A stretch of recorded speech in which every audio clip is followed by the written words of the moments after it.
That was our old music. Hey now, yeah. Oh, I hit the wrong one. Hey now, it's the Mike and JD show. Actually, you know what? Let's give respect to A Game. Nobody's. Oh, we got two people. Everybody, I want everybody to listen to our intro song. I want to give respect to A Game by our boy God Illa. All right, let's hit A Game really quick. Competition starting to get thick, it's the click, so I hope you watch your A game. A made no rain from the track when we unite and spit. This isn't A game, better bring your A game. Competition starting to get thick, it's the click, so I hope you watch your A game. A made no rain from the track when we. All right, yeah, I hit the wrong damn button. That's we're starting off hot today. You know, we actually went like a couple of minutes early, which is weird. We don't really do that. But hey now, it's the Mike and JD show, and I'm your host, Mike Gilbert, and I'm joined as always by JD by Gotta Leave It. How you doing, JD? If we ever started the show right ever, I would be amazed. Hey, we had a couple viewers ready to go, and they're gone. So whatever. Yeah. Let's just do the show. Yeah. Well, yeah.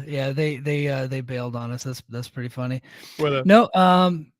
So man, quick programming note. Hey, before we get started, I just want to announce that next week I will not be here. I will not be on the show. I am traveling for work. I'll be on the East Coast doing something.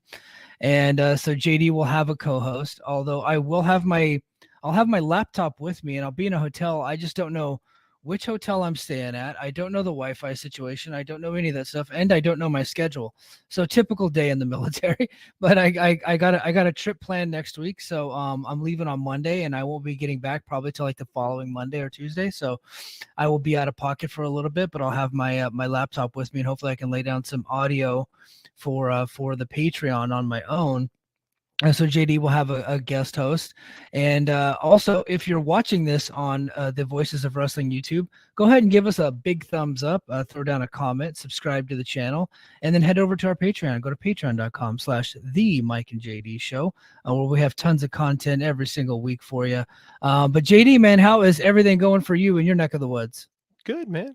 Busy this week. We're a lot of stuff going on with school, wrestling practice, preseason wrestling practice is underway. Busy, just busy this time of year. You know, gets kind of crazy. Yeah, man, it's super busy. It's super busy for all of us, I think. It's been a busy day in the world of pro wrestling, bro. I got up at about 4:50 a.m. and I had a personal text from you. I had another personal text from my buddy Matt Tristo. And then I had 37 messages from a group chat that I'm in. Sorry. With JD and John Muse. And I'm like, and I haven't even had coffee yet. And I'm like, I don't even know if I want to look at these messages yet. So I start making my coffee and JD was like, man, you really need to check Twitter. And so the first big story that we got to get into and is it's one of the biggest stories in the history of wrestling. And I'll explain to you why, but we got breaking news. Breaking news.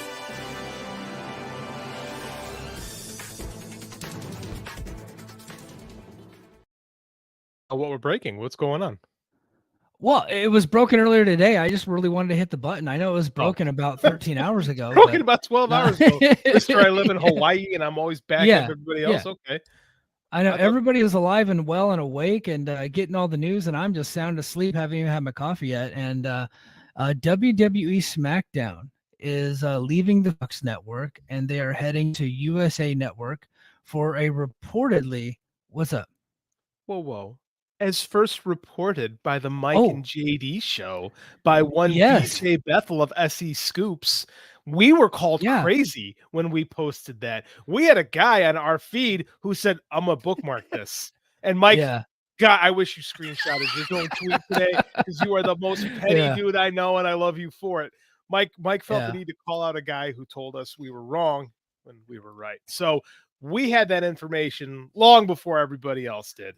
So I'm very proud of us for being right for a change. Yeah. Well, we actually know some guys who do real journalism, and BJ Bethel is one of those guys. He's been around a long time. He's got sources in all the companies and even with some of the networks. And he had a source within Fox that had told him that Fox really was not happy with what they were getting. They're not the return on investment.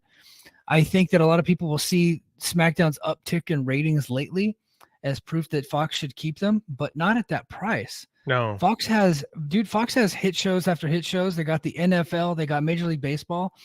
They don't need SmackDown Live, and SmackDown Live really never elevated Fox's stock, so Fox never didn't feel the need to overpay them for the product anymore.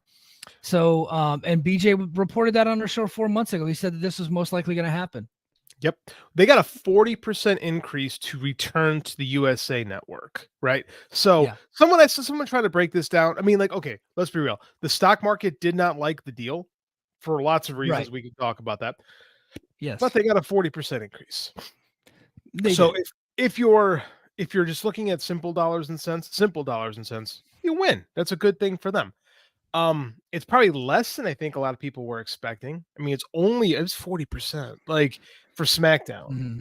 But here's what's crazy is now the Hollywood Reporter seems to be of the mind that Raw and NXT will be leaving the USA Network. There's some people push back on that later because these are two separate deals. Raw and NXT are one package, SmackDown is another package.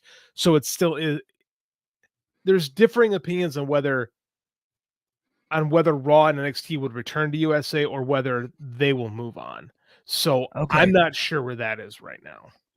So I was under the impression that Raw was flat out. Raw and NXT were done on USA, but I did not know that there was differing. No, that was what the original post said. But then there was scuttlebutt later in the day from a different source. I forget who off the top of my head said that no, that USA, that NBC Universal was still the top contenders to retain Raw and NXT. So wow, I don't know. I don't know where that stands right now. That's pretty crazy. Because I really went into the show thinking that Raw was gone, and that was where I was like, this is one of the most historic days in wrestling history because SmackDown has been on several different networks, including USA, but Raw has been on 2. They've been on USA and the national network, aka Spike TV, which is now Paramount Network. So they were there for a cup of coffee. I think 4 or 5 years, something like that. I think they got there in like 2001 and left in about 2005. I think that's when TNA went to Spike. I'm ballparking it here, so feel free to fact check me on that, people. I think you're right. I think it was 2001 to 2004 or 2001 to 2005, something like that. I think it was 2001 to 2005 because 2005 is when TNA went to Spike. Yeah. And so that's a ballpark figure. So again, if you're in the chat or if you're watching this and you see this later on Twitter, just hit me up and tell me the truth. But so they were there for a cup of coffee and then they've been back on USA. So they've been on USA for the better part of 30 years. Whoa. Since 1993. No. Well, before Raw, I'm saying Raw has. Raw. But remember, in the Raw time slot, Primetime Wrestling was there from 1987 to 1993. And then WWE was on USA in the earlier 80s, right? Because they took over for Southwest. So All American premieres on the USA Network in the fall of 1983. So just as we're about to start the expansion, the big national expansion, that's when Vince kind of snags that spot out from Joe Blanchard. So they had All American. All American did pretty good ratings on Sunday mornings, and then a very short time later, they had TNT, not the TNT Network, but Tuesday Night Titans. Right. So that is, for some of our younger fans, Tuesday Night Titans was wrestling mixed with the Tonight Show. But imagine instead of like Jimmy Fallon or back then Johnny Carson, it's Vince and Lord Alfred Hayes interviewing wrestlers Tonight Show style. It's fucking weird to go back and look at that as like a modern fan. Yeah. And it was, I think, some people look back on it with rose-colored glasses, but I've watched it whenever I first got the network because I missed that whole era. And it was bad. It's not good. It was really bad. There's a reason why the format doesn't make it past 86. Like 86 is the year where Vince McMahon and Titan kind of refigure what TV is going to look like for the WWF, and that's when Championship becomes Superstars and All Star becomes Challenge, right? And then Prime Time becomes like the major cable show Monday nights. But then, All American was there for quite a while until it died. I want to say 96, 97, something like that. Yeah. Shout out to Steven Butler. Raw as War premiered on TNN on September 25, 2000. 2000.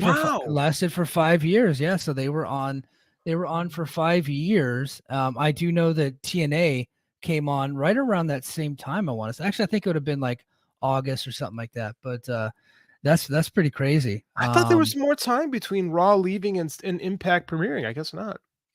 I think it was kind of a bang bang deal because you remember, I mean, the national network, aka Spike TV, they wanted wrestling so bad that the first promotion they brought in was ECW in like 1999. Mm-hmm. And ECW was pretty like low budget, low rent type of stuff. And then there's like, you know what? We like this. It's doing good ratings. Let's go all in with WWE. And they actually gave them a rights fee, which pro wrestling wasn't really getting those in those days. So they gave them a rights fee. And that's kind of what started this whole thing. Mm-hmm. And then USA didn't want to match it because I was like, who the hell is going to pay for wrestling? Well, it turns out USA will be paying for wrestling for the next almost 20 years. Barry Diller called US when Raw left, right, the first time in 2000 apparently. Barry Diller looked back and called the fans mean-spirited booger eaters. He might be right about some of those people in the Manhattan Center. I didn't say he was wrong. I just that's what he called them. Pull it like it is, man. Yeah, I mean, have you checked Twitter today? There's a lot of mean-spirited motherfuckers on Twitter right now. Guilty as charged. Yeah. Stay tuned. We have a new bit coming with just that in mind. So the idea that Raw could be off the USA Network is wild. Like this deal is going to be good for them. Not only does NBC Universal get SmackDown back from Fox, who let's be frank, didn't really want it. So that's another reason why it's not seen as a win. Like sure, they're getting a 4% increase, but they're also seen as Fox kind of went, we don't want this anymore. So that's not good. But they're also going to give them 4 yearly specials. So they're going to get the NBC, WWE is going to get their own Battle of the Belts. So I'm hoping this means we get a return to Saturday Night's Main Event because there's some, I think there's probably some nostalgia from guys our age for that, right? I don't think I enjoyed Saturday Night's Main Event. It was one of my favorite shows as a kid, and I enjoyed the various reboots that they've done in the last couple of decades. I always really enjoyed those shows. But yeah, so we got SmackDown leaving Fox, which was first reported on this show 4 months ago as a possibility. And it's now official. WWE sent out the press release. They're getting a 40% increase. They're looking at $1.4 billion just for SmackDown. That's a huge deal. And now, as we've already reported as we've already been talking about, Raw and NXT could be leaving USA. That is now up in the air. I honestly, like, as I hit record, I was under the impression that they were leaving. So we will pump the brakes on saying that they are leaving. They're leaving USA. They could be. If they leave, I'm going to be curious as to where they go and the network. So Go ahead, JD, because I have thoughts of networks that they won't go to. Let's recklessly speculate the possibilities here, and which is what we do on this show. King of the North says weekly check-in to make sure y'all are keeping JD out of trouble. Thanks, man. I appreciate your concern for whether or not I am in fact in trouble. I wonder if that's my wife. Reckless speculation on what's going on. I'm gonna go with I'm gonna pick my own random. Kind of outside, maybe not so outside the box, but what I think might happen. I think this could be Amazon. You know what? So Triple H and Jeff Bezos were seen in public together, hanging out. I just got done watching the San Francisco 49ers put a beat down on the New York Football Giants. Brock Purdy threw 2 touchdowns, threw for over 300 yards. As I was leaving, there was still like 6-7 minutes left in the game, so he could have thrown another touchdown. I don't know. And that was all on Amazon Prime. Picture quality, perfect. I could pause and rewind, which you can't really do on most streaming apps when you're watching live sports, when you're watching football, unless it's like ESPN Plus. So, you had that. They spent a ton of money to get those rights. They're looking to spend, and Amazon is the largest, most richest company in the world. You know what? I could see it, but there is something to be said here. Now, JD, you've always been pointing back to Peacock getting the pay-per-views of WWE as a big part of the boom in their popularity, and I do agree with you there. There's several factors. That's one of the major factors. That's absolutely true. Roman Reigns and the Bloodline, absolutely true. Cody coming over, absolutely true. I think coming out of the pandemic and being on Fox was a big part of the WWE's rise in popularity because it's easily accessible and it's the most watched show in their company. And so now they're going to take more money. They're going to get less viewership by going back to USA for SmackDown. And it's going to decrease even more going back to Amazon Prime because the NFL can get 13 million viewers on Thursday night. I do not think that WWE can get that many viewers on a Monday night if they were to go to Amazon Prime. No, I agree with you on that. I think that's the big thing with Fox offered WWE that no one else can. That's the NFL, right? Is they were able to advertise. You're able to advertise your product to the biggest fan base in the world, which is the National Football League, right? Yeah. It was a perfect marriage for WWE. Maybe not so much for Fox because WWE never came close to hitting the numbers that they promised Fox.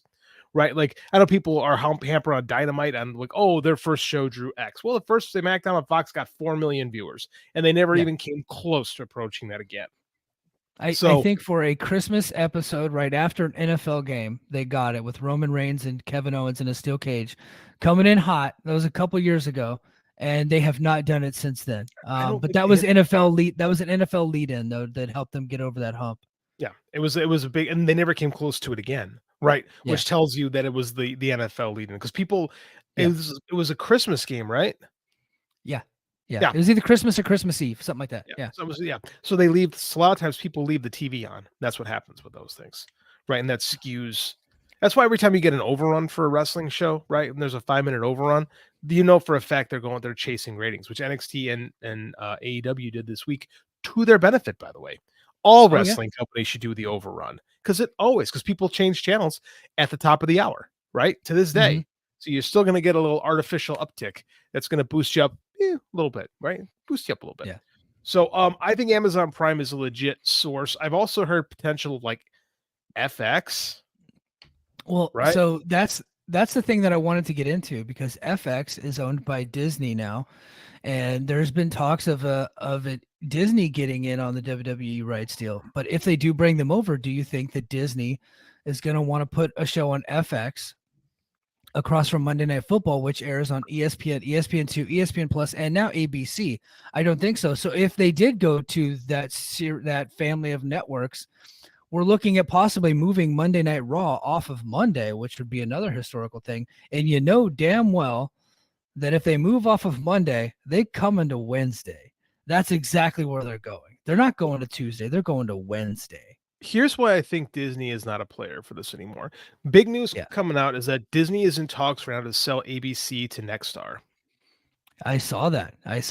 That's a huge story that nobody's really talking about. That's a massive story. If you're talking, because you're talking about Disney selling off one of their major assets, and that's the American Broadcast Company, right? ABC was the number 3 network back in the day. When I say number 3, I mean it's the 3rd network. Like CBS was the first network that was started. NBC was the National Broadcast Company, Red and Blue. They had 2 separate channels right after Dumont died, and what became NBC Blue, what was NBC Blue, became ABC. That's why their names are so similar. So ABC has been like one of the big 3 networks since its inception in the early 50s.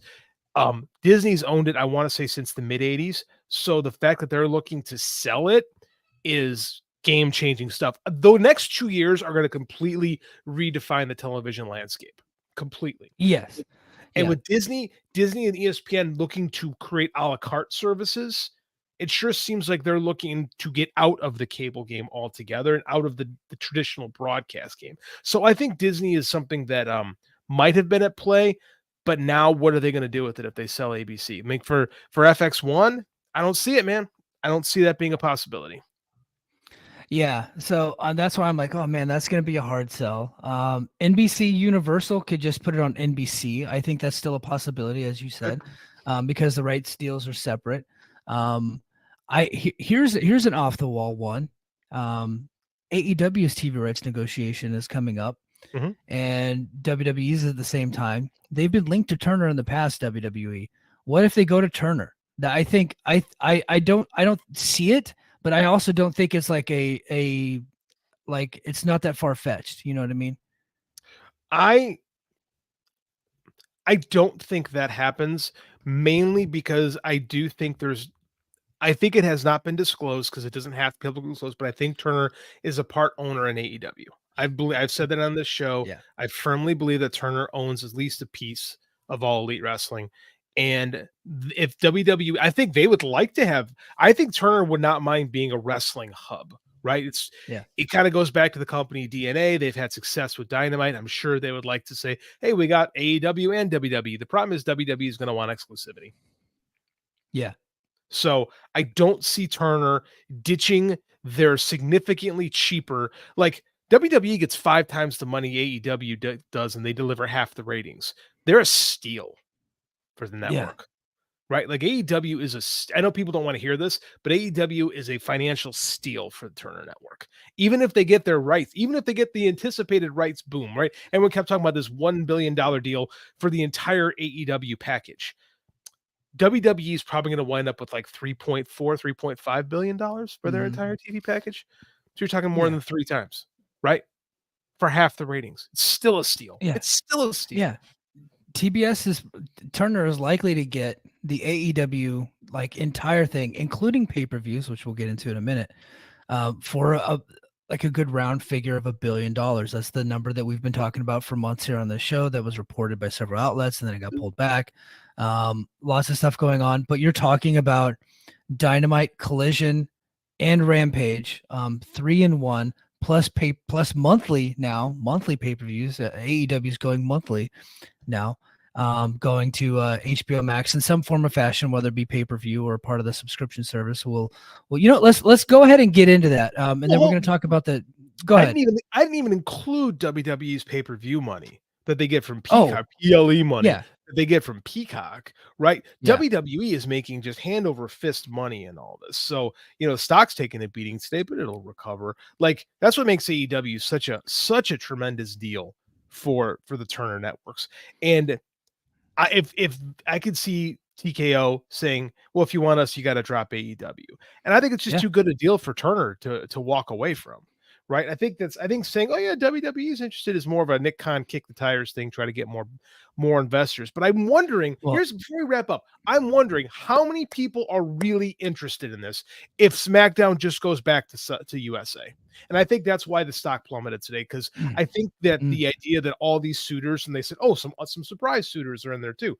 Like I'm wondering if it wasn't quite what we were sold. I agree. And there were probably several conversations with several networks happening. And when they saw the price, they went, LOL. Right.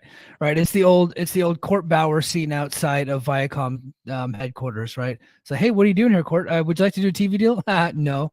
Right. Like that kind of thing. I get the feeling they talked with all the major partners, because Nick Khan is probably the greatest hire in WWE history. Yeah. The guy has made them so much money. He's undoubtedly one of the most important figures in the history of wrestling, at least in the absolutely in the last 20 years. Like if AEW gets $1 billion TV deal, Nick Khan, the money that he has generated for WWE is driving up money for the other networks too, to be able to spend a little bit on them. So, Nick Khan, second most important hire in the history of the company behind Hulk Hogan. Yeah, absolutely. No, 100%. Yeah. Absolutely.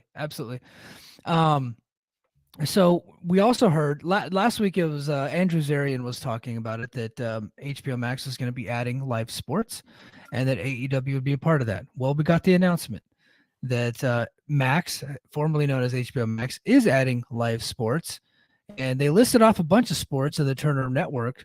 They did not say AEW. So it could be either that AEW is still listed under as entertainment, which I think is valid. I think that's what Chris Zellner was saying, and he's a smart guy. Mm-hmm. Or they're still working that deal out to get it done, because the contract isn't up yet. They still have time to negotiate those rights deals. I've also heard speculation the deal is done, but they're going to wait till the contract is expired before rolling into the next one, which makes sense too. Like, and again, it's they're probably still figuring out the pay-per-view aspect, because those pay-per-view rights aren't necessarily tied to the media TV rights. That would be a separate deal. So hopefully that one, for if you're an AEW fan, hopefully that $1 billion deal is just for TV, and they get a secondary deal for their, I guess they'd be PLEs now too, not pay-per-views. Hopefully, I don't know. It depends on if they're just put on a pay-per-view tier. If Max adds a pay-per-view portion to it We don't and know then yet. starts selling it, like if they go the ESPN model, which is kind of what we were talking about last week, like they could do the Peacock version or they could do the ESPN Plus version. Right now, the ESPN Plus model has been far more successful for ESPN Plus than say the Peacock version has been for Peacock. So for Peacock, not for WWE. For Peacock. It's been hugely successful for WWE. It has not been great for Peacock because they're losing money hand over fist, while ESPN Plus is fucking printing money with that UFC deal. They underpaid UFC for what they're getting. For sure. Here's the problem. We talked about this last week. AEW is not a hot enough company to ask that because the Max, it's going to be $20 now for the live sports tier of Max, right? Yeah. It was $10 until February. That's going to boost up. So it's $20 to have the sports tier. Based on that, I do not think that these will be more expensive pay-per-views. I do think that the pay-per-views will be included because they're asking for more. It's more than Peacock. Peacock, you can get it for $5, right? If you're willing to sit through some commercials. This will be $20 and you get the pay-per-views. Like, I don't see that. Yeah. I don't, because they need to get people in, right? Max is in this phase where they're we talked about it last week. They're shedding subscribers. AEW can be a way to you retain some subscriber base because they're still in the market of trying to keep their subs on. Yeah. And I think this move with HBO Max and bringing in, I guess, Bleacher Report Sports, which I think they just Max, like they just one name, guys. Come on, Bleacher Report is not an important name in sports. It really is not. It was a fun blog for a while. It was a fun blog for a while, but it shit ended 10 years ago. It is not that popular. But so they're bringing in all these, like they're going to bring in the NCAA tournament, right? March Madness. They're going to bring in baseball, do some basketball stuff. This is their version of adding in more cord cutters because a lot of these things are already going to be live on Turner Properties. You're just going to be able to watch them live on Max. You're also going to get some exclusive stuff as well, but you're going to get those live sports that are already on the cable tiers, right? And that's like the big thing. Like ESPN Plus has already said that they're going to be adding the live linear ESPN channels to that platform at an extra cost. I think that's Max doing the same thing. Could be, but the problem is, again, ESPN has that brand awareness, right? ESPN can charge more for a premium.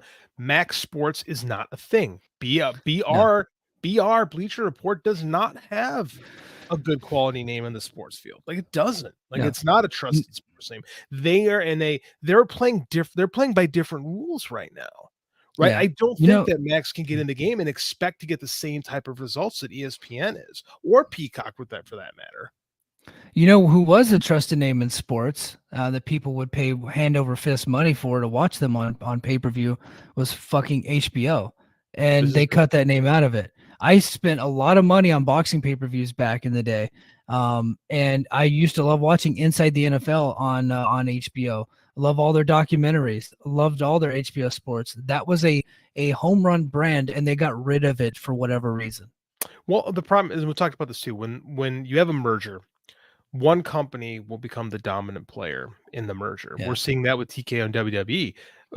It seems that UFC is going to become the dominant brand because we had a culling of office work because a lot of those people were redundant by who had already been working there for the UFC. So the corporate cultures kind of take over. What happened when Warner Discovery came together is the Discovery's end of it, David Zaslav coming from the Discovery side, values their brand. And they thought that their mind is that HBO is too highbrow. And if you're marketing, if the base of your network is Dr. Pimple Popper, maybe you're right. Yeah, that's true. You know?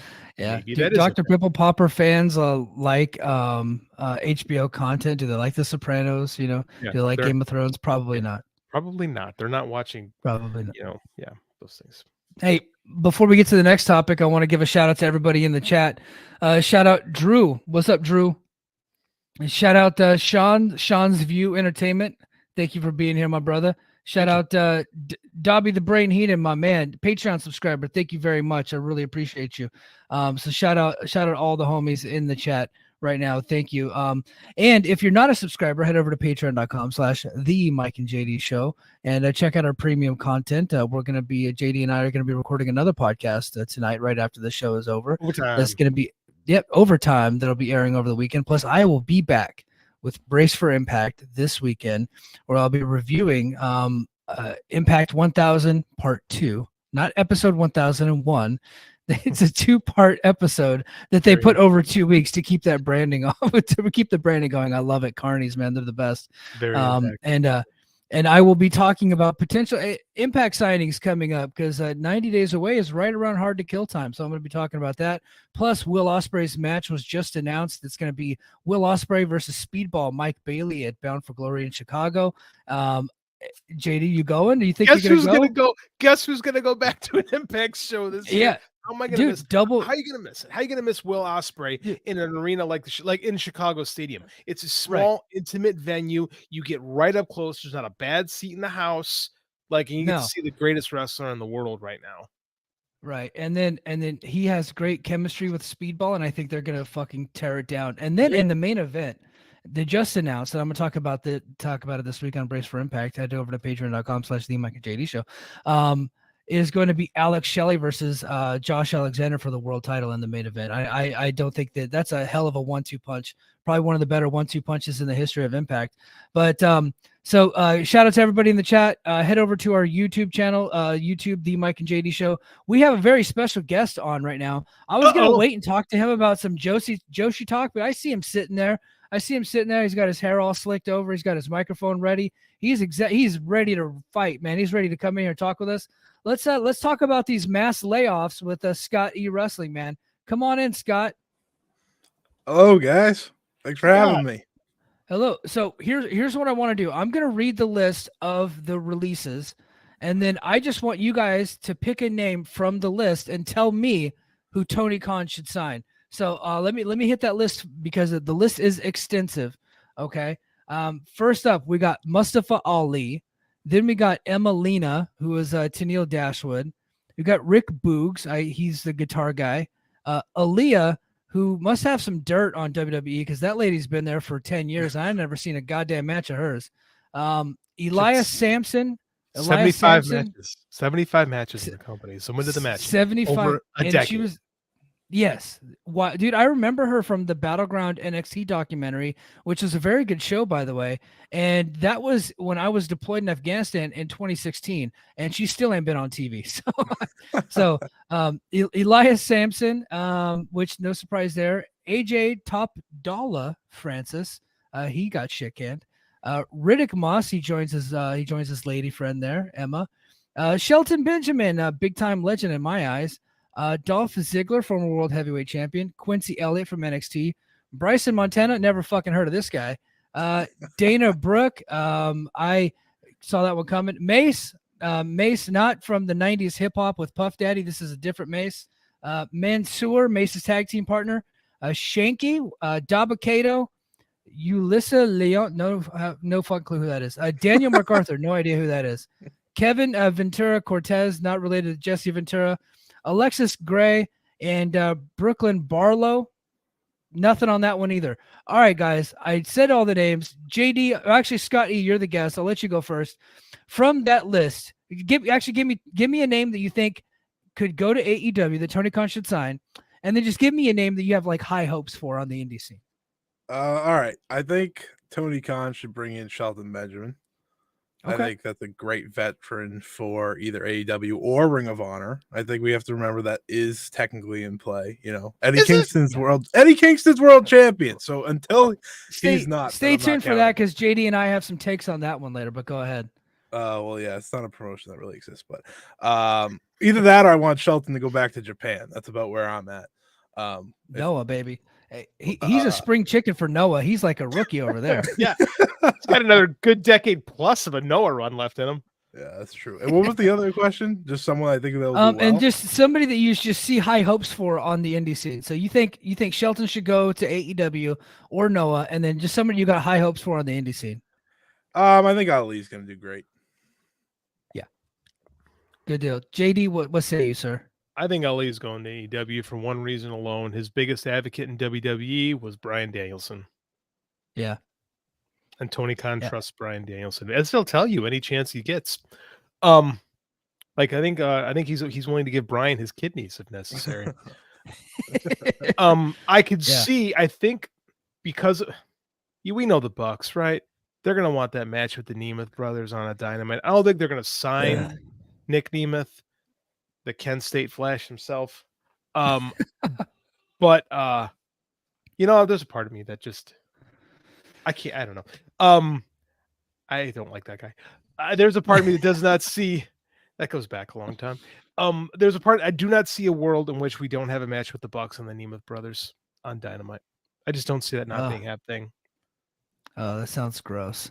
Yeah. But and then it also sounds very possible. Oh, it's gonna happen. It's gonna. I mean, like, I don't think they're gonna sign him because I don't think Dolph Ziggler likes wrestling all that much anymore. Like, this is not a dude who's like super motivated to go kill it on the indies. 10 years ago, maybe things are different, but he's 43, like, and he's made good money. So, and he thinks he's a stand-up comic. So I could see him trying to go all in on being a stand-up comic and doing whatever.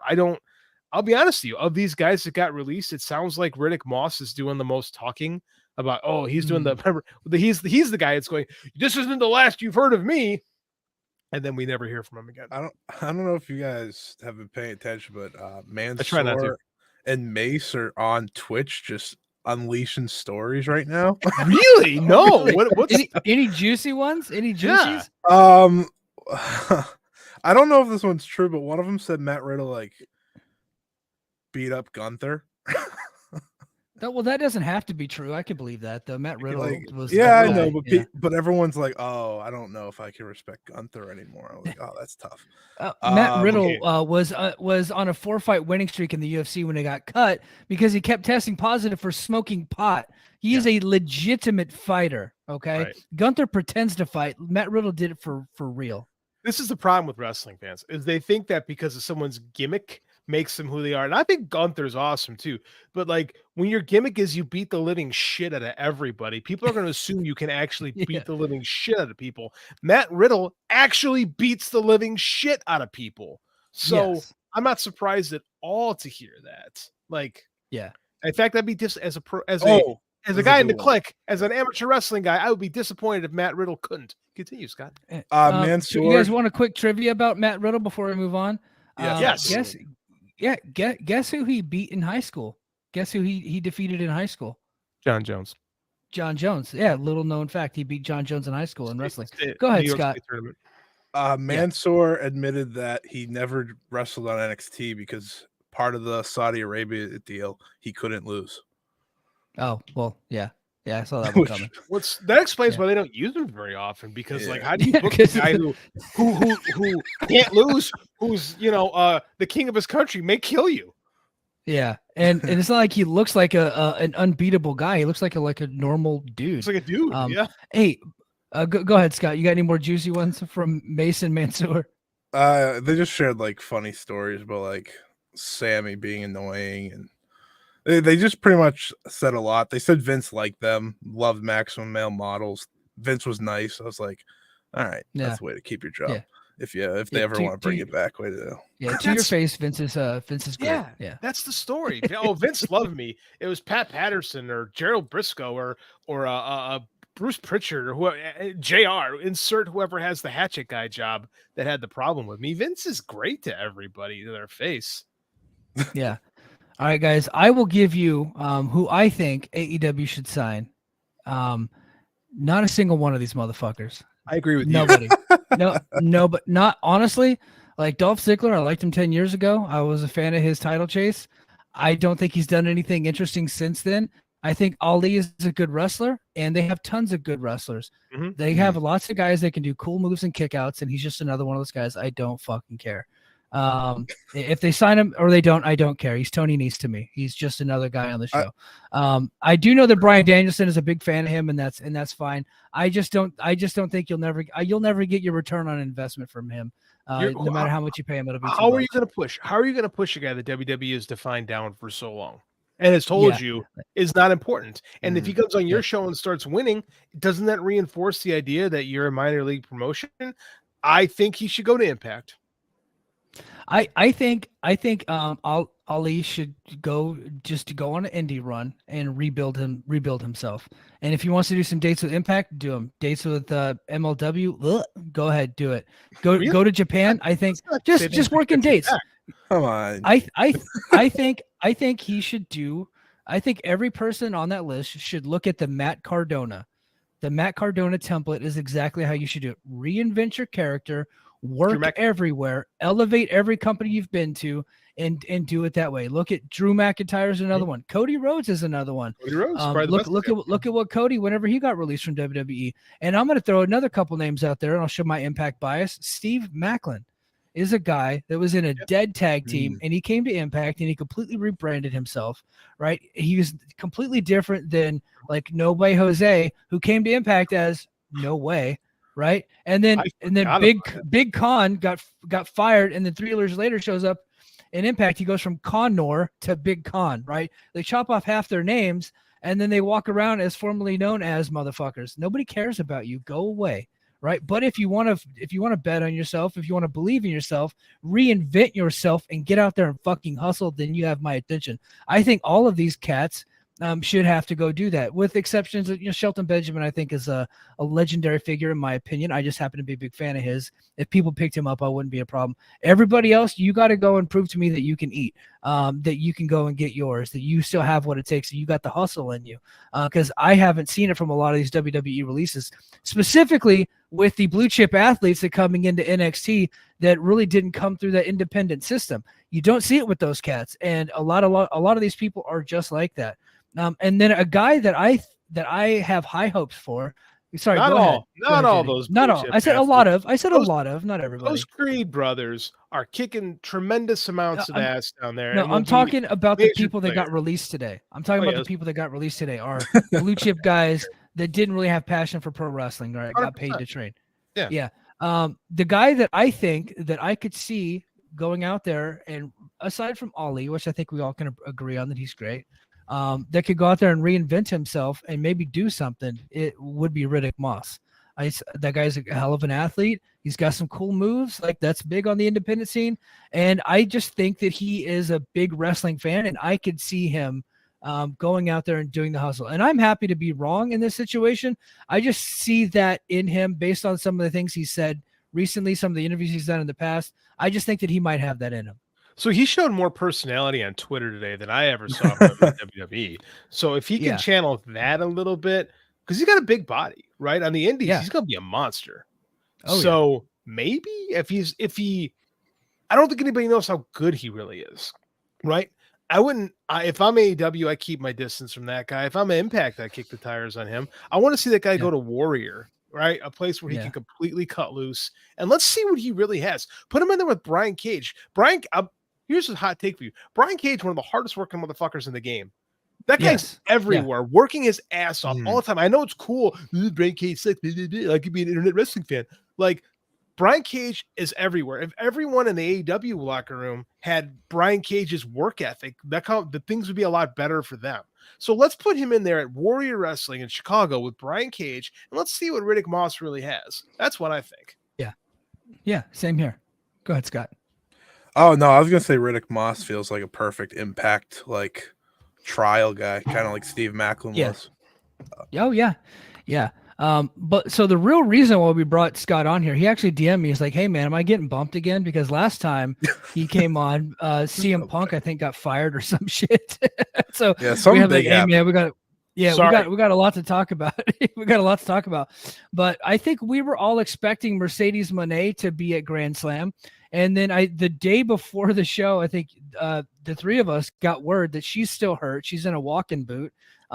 So what is Mercedes Mone's status? And she's pretty much locked into AEW, right? I think so. I think. Well, from last time I knew, she had a contract with New Japan still. Like, I don't think that's just gone away. I think New Japan was part. Like, they helped her out with the trip to London and all that for All In. I think that was kind of like a mutual thing. But in the end, like, AEW's where she's gonna go. You don't show her on the screen at your biggest show ever just for her not to pretty much be locked in. Because that match with Saraya, that's something that I think both of them want because of why Saraya had to retire originally, right? It was a match between those two, and things just went south, and people blamed Mercedes for that, which Saraya has since said No, but I think to me, AEW is the place. But this is my feeling about her going to AEW. You have to change a lot in that women's division, the structure, if you bring in Mercedes Mone. Because the fact is, she's going to be paid like top 5 in that company if she's signing. And she's not going to be 5, like she's going to be up there paid. 3, if you're paid 2, yeah, exactly. Right I don't know there, who the highest paid is, but she's going to be very much at the top. And if Christian you're Cage. paying, that'd be awesome. I would love that. He outworked everyone. So sorry about that. Sorry. But if you're bringing her in, that means you have to give her TV time. That means you have to give her match time. You have to pretty much put her at the center of everything. And that means you have to change everything the way you've handled the women's division for, 4 years now? 4 years and change. 4 years and change. Listen, Jade left. Jade's going to a place that I think she'll be just fine. Mm-hmm. I think we all agree on that. And they're bringing in, supposedly, a few people to help this division, but it starts with Mercedes. If you have her, you got to change everything. So I think that's interesting because Britt and Stat popped a number for Collision. They did. Going against, you're not going to find tougher competition, except maybe this week when we get Notre Dame and Ohio State. But I mean, they pulled a good number with their main event. So I think there might be some things in the weeds. You say other people coming in. What are you hearing? What you got anything for us? Should I hit the breaking news button? What are we thinking? Hit the button. Hold on. I want to see if he's actually going to drop the scoop. You want to give me a nod there, Scotty? I mean, I think Mariah May's on her way. I'm okay. Yeah. Okay. Well, that rumor's been out there. That's not really breaking news. That rumor's been out there a little bit, but it's not breaking news. But you've been talking up Mariah May for a long time. Guys, I wish I had this tweet. It's just reminded me of the funniest fucking thing I saw on Twitter. Somebody was talking about Mariah May coming into AEW, and somebody questions does she even speak English? Because she's coming in from Japan. There's some dumb motherfuckers on Twitter, man. Mariah May. Ooh, that sounds like someone from Japan. Yeah. So when Barry Diller says that they're mean-spirited booger eaters, he's probably talking about that guy who thought that she couldn't speak English. I love Jesus Christ. So I've gotten to watch some of Mariah May's stuff lately, man, and she's tremendous. And if it is true that AEW hired her, that's a home run hire, in my opinion. Yeah, so she's hinting at the 30th being her last day. She's very heavily her most recent tweet that I saw was this is a very big day for me, and you'll all know why soon. It's okay, well, I think we know, but we don't know. I think we are going to see her in October in AEW. The more I've heard enough from different spots that they're all coming together that it's imminent. It's ASAP that she's going to go there. And I just can't get away from the fact that she's going to be there. And if that's the case, this is someone you build around. She is someone who has had 70% of her matches this year in Stardom. She's had 94 as a member of Stardom this year, and she had 50 before walking into the company or something, because she started her career during COVID or before COVID. Yeah. Wow. And how old is she? How old is she? She's 25. Oh my God. Wow. Okay. Yeah. She's a kid. Okay. And she's got an amazing. I've never watched her wrestle. I never watched her wrestle, but I've seen on Twitter the look. I get why you have a conversation, because she looks like a star. Right. If she's got the game to back it up, and they've got some good workers now. It's not like the women's division of a couple years ago where it's what do you got? I mean, Toni Storm has really found a character, right, that I think can really help keep her over. She's reinvented herself. Tremendous character, by the way. Yeah, it's phenomenal. Yeah. We were in fun fantasy booking her last night with some ridiculousness. Just completely stupid shit. So I think, but that's important. Say what you want. I know some fans are not gonna like this, but character really matters in US pro wrestling. It just does. Like, just being a good worker isn't enough, especially in the AEW women's division, where it's so easy to get lost in the shuffle. Yeah. So you need that. So again, I'm all for this. You get Mercedes Mone, you get this Mariah May, who I'm curious about. Maybe things change. I'll say this, and I said this on my podcast that I recorded like an hour or two. Throw a plug out there, brother. Plug it. 5-star Joshi show on the Fight Game Media Patreon. You could go listen to that. Yes, but sir. I said this specifically on that podcast, and I truthfully think Wrestle Dream could even be when you see her. Truthfully, if she's able to get on a plane right after the 5-star final, that's as early as you could see her. But I said this, and this is what I firmly believe. If she stayed in Stardom a few more months, she'd probably be the most like can't miss women's prospect any American company could get. But honestly, she already is. Like that was me saying more, and that's me being selfish. I'm not gonna lie to you. I think she already is. She has the character, she has the charisma, and she has the in-ring. Something that I don't think everyone has, that full combination. She is the full package. You know, she's got the look. She calls herself the foreign ace. She got the confidence. Foreign ace will still work here, actually, because, you know, she's from England. From England. Yeah, so she can still call herself that. And I will say this. She's better leaving Stardom than Toni Storm was leaving Stardom. When Toni Storm left Stardom, she had been a world champion in Stardom. Yeah. Wow. And I think that she's got a little bit of everything. And then just being Joshi trained, I think that American promotions should really start latching on to these English-speaking wrestlers that have gone over there on excursion to Japan. Because if you take a look at Toni Storm, megastar, Masha Slamovich, big time, right? She's awesome. And then now you got Mariah May, and I'm sure there's a whole host of others. I had a couple other Jamie Hayter, absolutely. I had a couple other questions for you, Scott.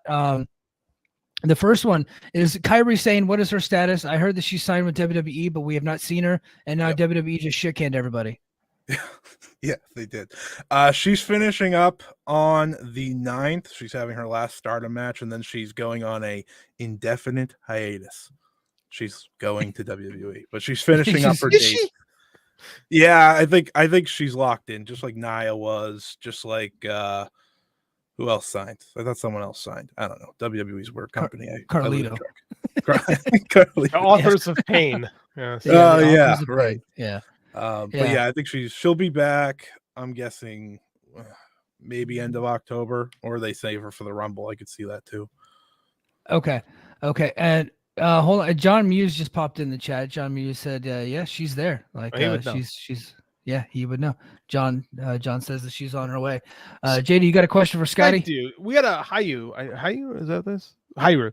She's got a question here saying, did you watch the Sukaban show? Am I pronouncing that right? And what the hell is that, by the way? What is Sukaban? Is it in fact a front for organized crime operations? You know, you're not the first person to ask me that, unfortunately. So I saw a few clips of it. I didn't watch it because I can't watch a wrestling show on TikTok, which is where they live streamed their first show. What a terrible idea. Continue. So what it looks like to me is a mix of Joshi, Glow, and Lucha Underground, because it has an anime aspect to it. I don't know if either of you saw the clips. No.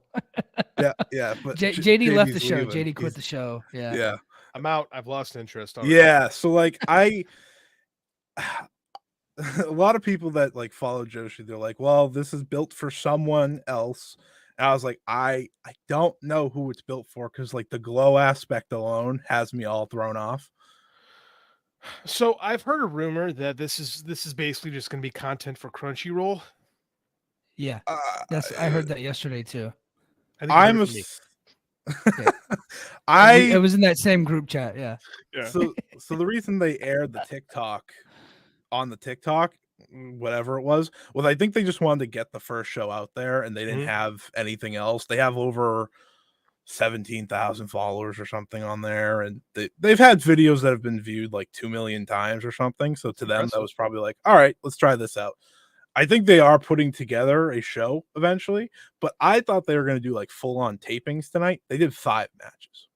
Like, that's not That's not enough for like a batch of tapings to make a show. So unless they do one per thing, like they do this full anime story leading up to each match. But yeah, it's something for someone. Didn't they fly all this talent in? Like there was no American talent in the show. They flew every talent in. That's a lot of money, including multiple that work for Stardom. So, and their contracts just allowed that. Most of them are freelancers that work for. I gotcha. Yeah, well, because Stardom talent, they did pop up on Lucha Underground. I think Asuka, she was Kana back then, but she was on Lucha Underground, right? Io was on there, Kairi and Mayu. They were the okay. What were they called? Black Lotus. Yeah, the Black Lotus Triad. That's what it was. Yeah. Pentagon like broke Io's arm or something.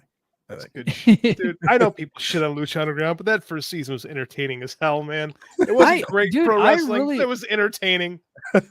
Yeah, I really enjoyed the first season of Lucha Underground. I don't hate on Lucha Underground. The first season anyway. Then when you get into the second season, now we're like, okay, that's not very, very not good stuff there. It was like Heroes. It fell apart in the second season. That's yeah. Hey, Scott, what's Julia's status? Because I thought she was going to become an all-time legendary Impact knockout, but that never happened. Whoa! Hey, hold on. let's not do that. Her status is her status is she's waiting for Mercedes Mone. That's her status. I think everyone's just waiting for Mercedes Mone, and we're just all in a waiting period until she shows up, which is a very weird situation. But that's still the match. I mean, she's hurt, so that's tough. Yeah, it's very tough. Willow wasn't supposed to be champion, of course, so getting it to Julia, and Julia's just having all these like random defenses. She's coming back to New Japan's Fighting Spirit Unleashed in Las Vegas in October, so she'll have a defense there. I thought that was going to be against like one of the CML people, but they announced one single match for them. But yeah, she's not going to be an Impact legend, so I'm sorry to upset you. Dude, but she had a great reaction. When she was on Multiverse 2 and they brought her out in the States, that place exploded for her. Like she was just a mega star. Now I had seen some of her matches in Japan. I get my hands on Stardom stuff every now and then. And so I kind of knew she was really good, but you never really know how someone's going to resonate when they come into this. Like you never know how American fans are going to treat somebody. Because I could see a big star in Japan come over here and it'd be crickets. But for her in the 2300 arena, and it was a very much a mixture of New Japan and Impact fans, because like the Impact stars were getting huge reactions too. So she comes in there, and I thought she had the biggest reaction out of anybody. She rivaled Tanahashi that night. She looked like an absolute mega star. I was like, if I'm an American promoter, I don't let that woman leave the building until I got some paper on her. Grateful they let her leave the building. But yeah, they should. I mean, she did have the biggest reaction on that show because I watched that full thing. And I think there's just an excitement for any time Stardom talent comes over because it doesn't happen a lot. Especially the top talent. Julia is the top talent. They got pay-per-views every goddamn week, so it's hard to bring them over here. You'd have to really rob a bank to be able to afford their product. But hey, Scott, I'm not going to let you go. You're going to be in on this, okay? We are going to debut a new segment here called Bad Tweets. And first up is from a guy named Will Cooling. I've never met this gentleman. He once in the Fight Game Media Discord called me a journalist, so we have heat over that. But because I am never going to be a damn journalist. Ugh, that's like a hate speech to me. But this is what Will Cooling said in response to a Trevor Dame tweet. Trevor Dame of Voices of Wrestling Network. Trevor says on Observer Radio, Brian says Mox didn't get hurt on either of the two end of the match Phoenix drivers. He got rocked from the Phoenix dive early as the match went on. And as he started to not feel good and called the audible himself to have Phoenix beat him. And then Willock says, I know we're not meant to criticize St. John and all that, but isn't this insane? Why is he rebooking the international title on the fly in response to a concussion? What happened to Orange Cassidy getting his win back on Moxley's defense as being a cornerstone of the TV? JD, go ahead and have at it here. Let me tell me what you think about this tweet from one Will Cooling. This is idiotic. So what This is what frustrates me. Is first of all, this whole St. John thing. We're not allowed to criticize St. John. Is he going to be one of these Cornette guys that's going to get on Moxley's physique? Because Moxley's the only dude in wrestling who's actually like physically looks like a fighter. Right, like Moxley's body, like he looks like a dude who's in the UFC. Like if you actually watch like real people fight, not people just pretend to fight, like that's what a dude looks like. And this whole thing is like, first of all, what did this idea of like this dude just phantom booked this in his own head? Like Orange Cassidy getting his win back. Like Orange Cassidy's tagging with Hook and Chris fucking Statlander. We're building nothing toward that.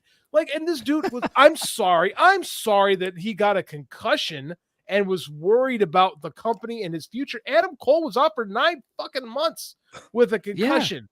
You don't want to mess around with that thing. Now, personally, I don't think they should have ended the match with 2 pile drivers. That was risky.